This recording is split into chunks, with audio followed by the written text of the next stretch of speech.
ઓમ નમઃ શિવાય મિત્રો, સ્વાગત છે તમારું મારી ચેનલમાં। આજે આપણે આ વિડીયોમાં વાત કરીશું ફાગણ માસના વદ પક્ષની એકાદશીની, જે સર્વ પાખરનારી એકાદશી એટલે કે પાપ મોચીની એકાદશી છે। આ એકાદશી ક્યારે છે, એકાદશીનું શુભ ફળ, મુહૂર્ત શું છે, પારણા ક્યારે કરવાના છે, એકાદશીથી થતા લાભ તથા એકાદશીથી પૂજન વિધિ અને મહિમા વિશે આપણે આ વિડીયોમાં જાણવાના છીએ। જો આપને વિડીયો પસંદ આવે તો વિડીયોને લાઇક કરજો અને આ ચેનલમાં નવા હો તો ચેનલને સબસ્ક્રાઇબ કરજો, જેથી નવા વિડીયોની એકાદશી ક્યારે છે અને કયું વ્રત ક્યારે છે તેની માહિતી તમને મળે। તો ઓમ નમઃ શિવાય, હર હર મહાદેવ મિત્રો, બોલો ગજાનંદ ગણપતિ મહારાજ કી જય। મિત્રો, આપણા હિન્દુ ધર્મમાં એકાદશીનું ઘણું મહત્વ છે। એમાંય ખાસ કરીને જે ફાગણ માસના કૃષ્ણ પક્ષની એકાદશી આવે છે તે સર્વ પાપોની હરનારી એકાદશી હોય છે। આ એકાદશી પાપ મૂચીની એકાદશીના નામે ઓળખાય છે, જે ભગવાન નારાયણને સમર્પિત છે। આમ તો મહિનામાં 2 એકાદશી આવે છે, વર્ષની કુલ 24 એકાદશી છે અને 3 મસે જ્યારે પુરુષોત્તમ માસ આવે એટલે કે 2 એકાદશીએ કુલ 26 એકાદશી થાય છે। આ 26 એકાદશી ભગવાન નારાયણને સમર્પિત છે। આજે ભગવાન નારાયણની ધૂપ, દીપ, નૈવેદ્ય આદિથી પૂજન કરી, તુલસી સમર્પિત કરી, સર્વ પાપો જેથી સર્વ મનોકામના પૂર્ણ થાય, પાપ નષ્ટ થાય, આલોક પરલોક સાર્થક થાય।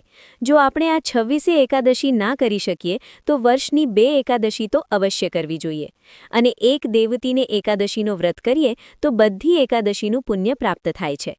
આ એકાદશીનો વ્રત દરેક વ્યક્તિ કરી શકે છે, નાના બાળકોથી લઈને વૃદ્ધો સુધી। જે પણ આ એકાદશીના મહાત્મ્યની વિશે જે કોઈ આ એકાદશીના મહાત્મ્યને સમજી શકે છે, જાણી શકે છે, પ્રભુ ઉપર શ્રદ્ધા હોય તેઓ આ વ્રત કરી શકે છે।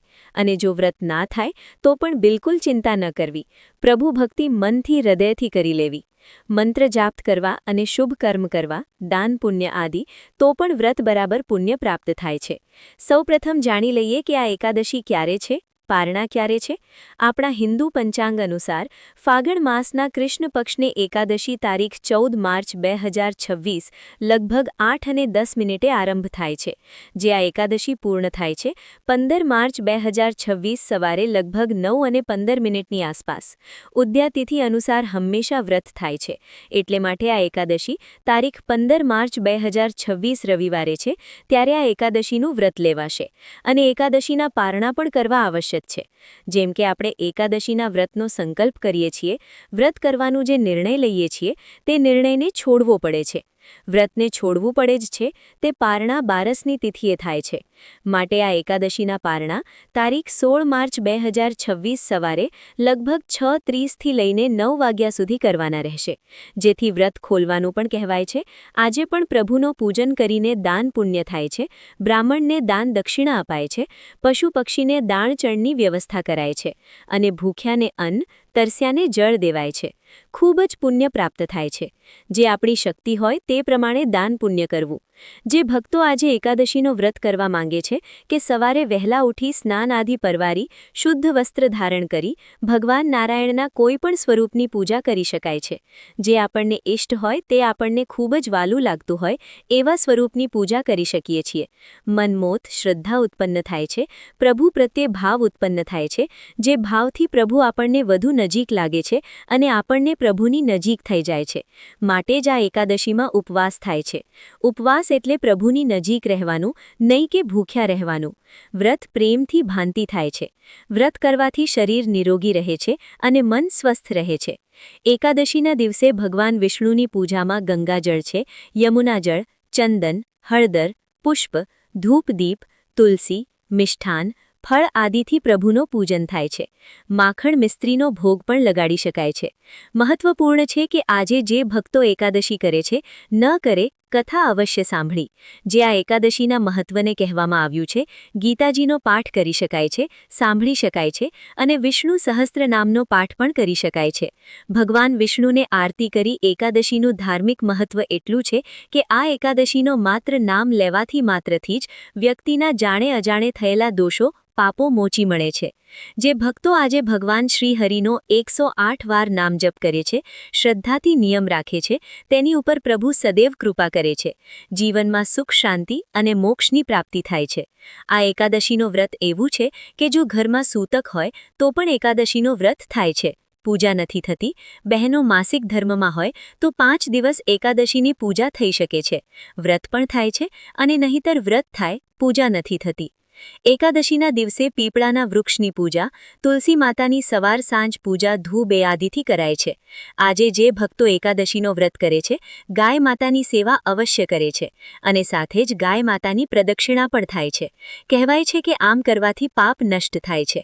નારાયણના કોઈ પણ સ્વરૂપ, ભગવાન શ્રી કૃષ્ણ, સ્વામિનારાયણ ભગવાન છે, ભગવાન નરસિંહ છે, કોઈ પણ સ્વરૂપને તમને જે ભગવાનમાં વિશ્વાસ હોય તે ભગવાનને તમે પૂજા કરી શકો છો અને મંત્ર જાપ પણ કરી શકો છો, જેનાથી તમને શુભ ફળ પ્રાપ્ત થાય છે.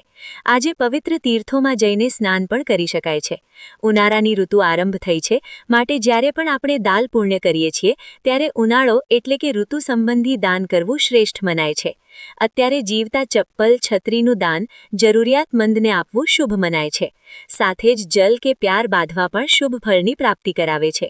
આ એકાદશીના વ્રતના દિવસે રાંધેલો ભાત પહેરવો, લસણ ડુંગળીનો ત્યાગ કરવો, વ્યસન ન કરવું જોઈએ.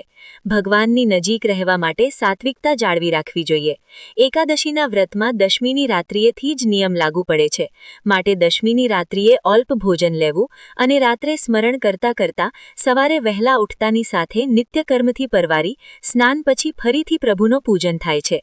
વ્રત કરવું હોય તો વ્રત સંકલ્પ થાય છે. હે પ્રભુ, હું આજે આપને એકાદશીનો સંકલ્પ કરું છું. આજે હું એકાદશીનો વ્રત કરું છું અને આવતીકાલે 12ની તિથિ આવે ત્યારે આ વ્રતને હોડીશ. પ્રભુ, આ વ્રતમાં જો મારાથી કંઈ ભૂલ થાય તો મને માફ કરજો અને મારા ઉપર તમારી કૃપા સદૈવ બનાવી. અને એમ કહીને પ્રભુને પ્રણામ કરવાના છે. હાથમાં પાણી લઈ આચમન કરી અને જે મુહૂર્ત જોઈ તે સવારે પારણા કરાય છે. એટલે ફરીથી પ્રભુને પ્રાર્થના કરાય છે. હે પ્રભુ, આપણું એકાદશીનું કર્યું હતું, આજે હું ઓડું છું, એ મારા પ્રભુ મારા ભૂલ અપરાધને માફ કરજો. તો દોસ્તો, એકાદશીના વ્રતનું ઘણું મહત્વ છે. તેને આપણા ઋષિઓએ આપણા સ્વાસ્થ્ય સારું રહે અને આપણે એક ધર્મનું કામ કરી શકીએ એટલા માટે એમણે એક આપણા ધર્મ સાથે જોવી છે. તો દોસ્તો, આવા નવા વિડીયો જોવા માટે મારી ચેનલને સબસ્ક્રાઇબ કરજો અને વિડીયોને લાઇક કરવાનું ભૂલતા નહીં. Thank you.